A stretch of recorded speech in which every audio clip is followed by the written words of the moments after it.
Welcome to my channel UP वाली।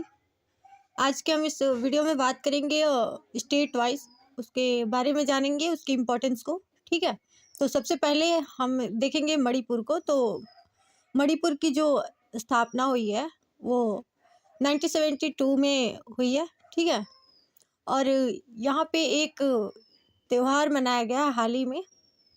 तो वो त्यौहार है हमारा इमोइनो इरप्पा। ठीक है, ये एक त्यौहार हाल ही में मणिपुर में मनाया गया है। ठीक है, तो और साथ ही साथ त्रिपुरा और मेघालय का भी इस्टेब्लिश 1972 में हुआ था।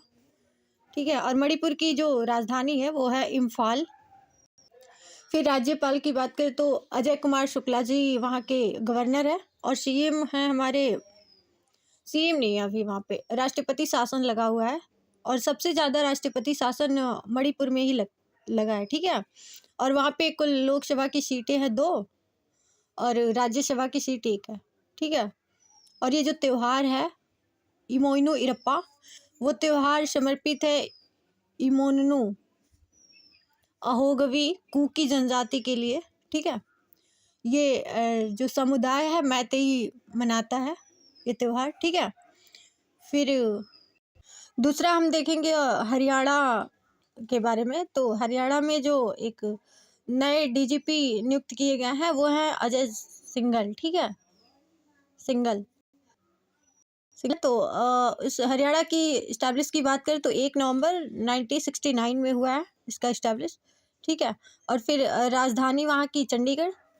फिर सीएम की बात करें तो नायब सिंह सैनी जो हैं वहाँ के, वो वहाँ पे सीएम है, और राज्यपाल असीम कुमार घोष है। ठीक है, और लोकसभा में वहाँ पे 10 सीटें हैं, और राज्यसभा में 5 सीटें हैं वहाँ पे। ठीक है, हरियाणा में। फिर वहाँ पे सूरजकुंड झील है, बड़खल झील है, और पानीपत रिफाइनरी है। ठीक है, और वहाँ पे एक और झज्जर तापी परियोजना भी वहीं पे है। ठीक है, और फरीदाबाद में गैस आधारित परियोजना है। ठीक है, तो ये एक तो एक्स्ट्रा था। अब नेक्स्ट हम बात करेंगे अंडमान निकोबार की। ठीक है, तो लेकिन इससे पहले हम कुछ और बताना चाहते हैं आपको, जैसे कि ये जो डीडी न्यूज़ है। ठीक है, डीडी न्यूज़ की जो इस्टेब्लिश हुई थी तो वो हुई थी हमारी 1956 में, और इसकी शुरुआत की बात करें तो 2003 में इस डीडी न्यूज़ की शुरुआत की गई थी। ठीक है, और ये मैंने इसलिए बताया क्योंकि ममता वर्मा जी वहाँ की महानिदेशक बनी है डीडी न्यूज़ की हाल ही में, इसलिए याद आ गया तो बोल दिए। ठीक है, और ये ममता वर्मा जी प्रिया कुमार की स्थान ले रही हैं इसमें महानिदेशक के रूप में। ठीक है, खैर वो तो अलग है।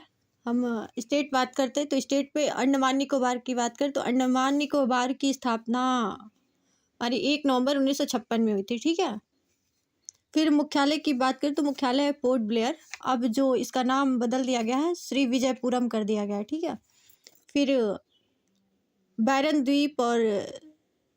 द्वीप ज्वालामुखी, ये एक ही में है, ज्वालामुखी है वहाँ पे। ठीक है, सेलुलर जेल है यहाँ पे। ठीक है, सेलुलर जेल। फिर वीर सावरकर, बटुकेश्वर दत्त और योगेंद्र शुक्ल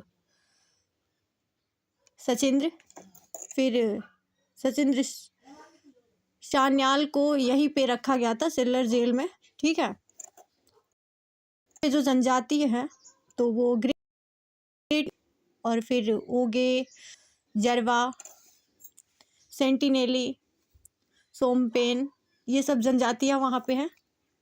ठीक है, नेक्स्ट हम तमिलनाडु को देखेंगे। तो तमिलनाडु की जो राजधानी है वो है चेन्नई। फिर राज्यपाल की बात करें, गवर्नर की, तो RN रवि हैं वहाँ पे। ठीक है, तो आप यहाँ के राज्यपाल का पूरा नाम बताएंगे कमेंट में। फिर यहाँ पे जो मुख्यमंत्री है वो MK स्टालिन है, तो इनका भी आप पूरा नाम बताएंगे। ठीक है, सेकंड है कि मन्नार की खाड़ी यहाँ पे है, और तमिलनाडु श्रीलंका के बीच में स्थित है मन्नार की खाड़ी। ठीक है, फिर है पाक स्ट्रेट, अभी तमिलनाडु और श्रीलंका के बीच में है, ठीक है। फिर कालीवेली झील यहीं पर है। फिर पुलिकट झील तमिलनाडु और आंध्र प्रदेश के बीच में है, आंध्र प्रदेश के बीच में, ठीक है। फिर पाइकारा जलप्रपात है यहाँ पे। फिर वल्लूर में कोयला आधारित तापीय परियोजना है। सेकंड है, यहाँ पे इम्पोर्टेंट होता है कि नाविकीय संयंत्र, जैसे कि यूपी में नरोरा आ जाता है, वैसे वहाँ पे कुन्ननकुलम कलपक्कम में नाविकीय संयंत्र स्थित है, ठीक है। फिर तूतीकोरिन बंदरगाह तमिलनाडु में ही है। फिर कुरवा, कनिकारण, तोडा, कोटा जनजाति है यहाँ पे, ठीक है। तो ये तो थे कुछ स्टेट। हम मिलते हैं अगले वीडियो में अगले टॉपिक के साथ, ठीक है।